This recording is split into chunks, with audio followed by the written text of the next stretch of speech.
সুপ্রিয় দর্শক, আসসালামু আলাইকুম। অনেকের কাছে বাস লাভিং একটি আবেগের বিষয়, কিন্তু মাঝে মাঝে সে আবেগ কিন্তু অনেক সময় আমাদের বিবেককেও কিন্তু ছাড়িয়ে ফেলে। তো এমন একটি ঘটনা ঘটেছিল আকস্মিকভাবে চাঁদনি ট্রাভেলসের সাথে, যেটা কিনা হয়তো যারা বাস লাভার ছিল বা ওইখানে যারা বিরত অবস্থায় ছিল তারা হয়তো বা বুঝতে পারেনি বিষয়টা এরকমটা হবে।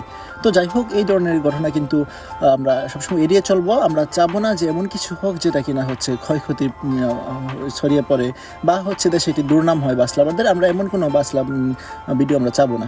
তো যাই হোক, আপনারা সকলে জানেন যে বাস লাভিংয়ের মাধ্যমে কিন্তু বা বাস লাভারদের মাধ্যমে কিন্তু বাংলাদেশের কোন কোন রুটে কোন কোন বাস সবচেয়ে বেশি বেস্ট, সেই ভিডিওগুলো কিন্তু দর্শকদের কাছে পৌঁছে থাকে। তো আমরা যতদূর জানতে পেরেছি, তো বিষয়টা চাঁদনি ট্রাভেলসের একটি বাস নাকি বেশ কয়েকজন তারা ভাড়া নিয়েছিল ইফতার করার জন্য, কিন্তু প্রতিমধ্যেই কিন্তু তারা একটু বাসটিকে বাউলি দেওয়ার চেষ্টা করে।